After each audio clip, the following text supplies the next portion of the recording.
కేసీఆర్ గారి పరిపాలన అంటే ఆయన తాను ముఖ్యమంత్రి కావాలి అనేటువంటి ఉద్దేశంతో చాలా తీవ్రంగా తెలంగాణ కోసం పోరాడి ప్రత్యేక రాష్ట్రాన్ని ఏర్పాటు చేసుకున్నారు.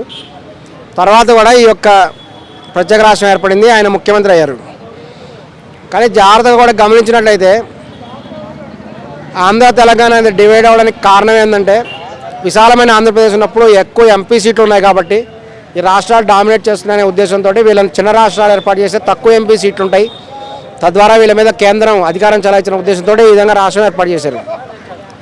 ఇక కేసీఆర్ గారు ముఖ్యమంత్రి అయిన తర్వాత ఎంపీ సీట్లు చాలా తక్కువ ఉన్నాయి కాబట్టి వీళ్ళు సెంట్రల్ గవర్నమెంట్ కూడా ఏ విధంగా ప్రెజర్ పెట్టే పరిస్థితి లేదు.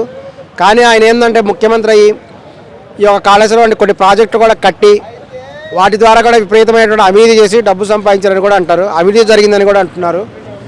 కానీ ఆయన ఏ విధంగా చేసినప్పటికి కూడా ఈ యొక్క అభివృద్ధి కనపడకపోతే తెలంగాణ రాష్ట్రం ఏర్పడిన తర్వాత చెడ్డ పేరు వస్తున్న ఉద్దేశంతో ఆయన విపరీతంగా లక్షల కోట్ల అప్పు తీసుకొచ్చి తెలంగాణ రాష్ట్రం బ్రహ్మాండంగా నడిపించారు.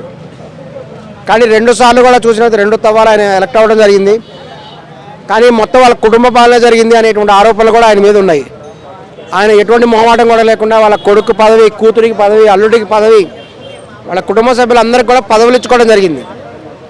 దీని ద్వారా కూడా తీవ్రమైన వ్యతిరేకత వచ్చింది. ఇంకా ఉద్యోగాలు కూడా ఎటువంటి కూడా భర్తీ చేయలేదు, నిరుద్యోగులకు ఆగ్రహం వచ్చింది, విపరీతమైన అవినీతి జరిగిందంటే వచ్చింది. ఇప్పుడు రేవంత్ రెడ్డి గారు వీళ్ళందరూ కూడా వ్యతిరేకం చేస్తూ ఆయన ముఖ్యమంత్రి అయ్యారు. కానీ ఇప్పుడు గమనించినట్లయితే రాష్ట్రం మొత్తం కూడా అప్పులలో ఉంది. విపరీతమైన అప్పుల్లో ఉండటం వల్ల తగినటువంటి ఫండ్స్ వల్ల రేవంత్ రెడ్డి గారు తగిన విధంగా పరిపాలన చేయలేకపోతున్నారు అనేటువంటి విధంగా కూడా వాస్తవం. కానీ ఆయన కొన్ని సంక్షేమ పథకాలు ప్రవేశపెట్టారు, అందులో మహిళలకు ఉచిత బస్సు అనేటువంటిది మాత్రం విజయవంతంగా నడుస్తుంది, మిగతావన్నీ కూడా నడవట్లేదు.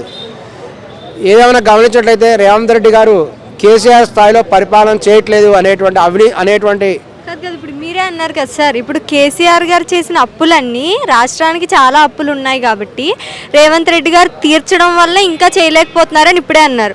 మళ్ళీ ఇప్పుడు రేవంత్ రెడ్డి గారు చేయలేరు అనే మాట మళ్ళీ మనం మాట్లాడుకోకూడదు కదా. అవును, ఇక్కడ ఏంటంటే సెంట్రల్ గవర్నమెంట్ నుంచి కూడా ఎటువంటి సపోర్ట్ కూడా రావట్లేదు. ఇది నిజంగా అందరూ కూడా బాధపడాల్సిన విషయం. మన రాష్ట్రం నుంచి కూడా తెలంగాణ రాష్ట్రం నుంచి ₹1 సెంట్రల్ గవర్నమెంట్కి వెళ్తే వీళ్ళకి కేవలము 40 పైసలు మాత్రమే వెనక్కి వస్తున్నది. ఈ విధంగా ఫండ్ కూడా రాబోవటం వల్ల కూడా అభివృద్ధి జరగట్లేదు. ఇంకొకటి ఏంటంటే సెంట్రల్ గవర్నమెంట్లో బీజేపీ గవర్నమెంట్ ఉండటం వల్ల, ఇక్కడ కాంగ్రెస్ గవర్నమెంట్ వాళ్ళు ఉండటం వల్ల రేవంత్ రెడ్డికి మోడీ గవర్నమెంట్ తగినటువంటి సహాయ సహకారాలు అందజేయట్లేదు అనేటువంటి ఆరోపణ కూడా ఉంది. ఏదేమైనా అభివృద్ధి కూడా ఆశించిన స్థాయిలో కూడా జరగట్లేదు. విపరీతమైనటువంటి వ్యతిరేకత కూడా రేవంత్ రెడ్డి గారి మీద వస్తున్నది, ఇది వాస్తవం. అంటే రేవంత్ రెడ్డి గారికి గవర్నమెంట్ అనేది ఎందుకు సపోర్ట్ చేయట్లేదంట? ఏ గవర్నమెంట్ వెనకేమన్నా ఉందంటారా? అంటే రాష్ట్రపరంగా ఇప్పుడు సపోర్ట్ ఉంటేనే కదా ఆయన ప్రజల కోసం ఏదైనా చేయగలుగుతారు, సపోర్ట్ లేకుండా చేయలేరు కదా. అన్నీ ఆయన చూసుకుంటే ఇంక గవర్నమెంట్ ఎందుకు సపోర్ట్ అంటే సెంట్రల్ గవర్నమెంట్ సపోర్ట్ చేయట్లేదు. సెంట్రల్ గవర్నమెంట్ బీజేపీ, వీళ్ళు కాంగ్రెస్, వాళ్ళిద్దరి మధ్య ఉండే వ్యతిరేకత వల్ల కాంగ్రెస్ గవర్నమెంట్ అభివృద్ధి చేయకూడదనే ఉద్దేశంతో సెంట్రల్ గవర్నమెంట్ ఫండ్స్ ఇవ్వట్లేదు, అది వాస్తవం. ఇప్పటికి కూడా రేవంత్ రెడ్డి గారు అనుకున్నారు తాను మూసీ నదిని పరిరక్షించి దాని గురించి ఒక ప్రాజెక్ట్ తయారు చేశారు, అలాగే మెట్రో రైలు కూడా ప్రాజెక్ట్ ఏర్పాటు చేశారు, ప్లాన్ చేశారు. ఇవన్నీ చేసినప్పటికి కూడా సెంట్రల్ గవర్నమెంట్ వాళ్ళకి ఫండ్ ఇవ్వట్లేదు. ఫండ్ ఇవ్వనప్పుడు ఈయన ఏ విధంగా చేయలేరు కదా.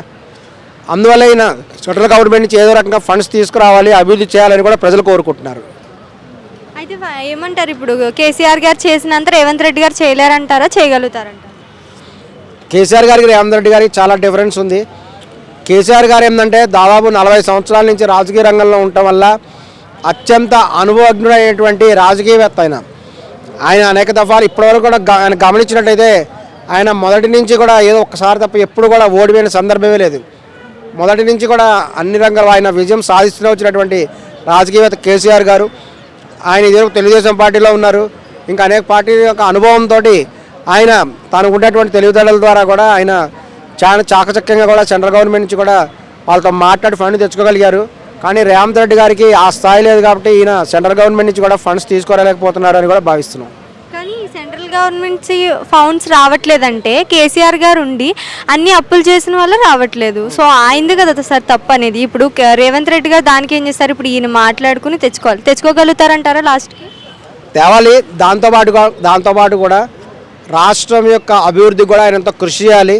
రేవంత్ రెడ్డి గారు కూడా తీవ్రంగా కృషి చేస్తున్నారు. అనేక పరిశ్రమలు ఇక్కడ తీసుకురావడానికి కూడా ఆయన వంతు ప్రయత్నం ఆయన చేస్తున్నారు. ఈ విధంగా కూడా అనేక పరిశ్రమలు తీసుకురావడం ద్వారా, అనేక రంగాలను అభివృద్ధి చేయడం ద్వారా, ఈ యొక్క ఏఐ వంటి వాటిని డెవలప్మెంట్ చేయడం ద్వారా కూడా ఈ యొక్క రాష్ట్ర స్థాయిలో రాష్ట్ర ఆదాయాన్ని పెంచడానికి కూడా రేవంత్ రెడ్డి గారు తీవ్రంగా కృషి చేస్తున్నారు.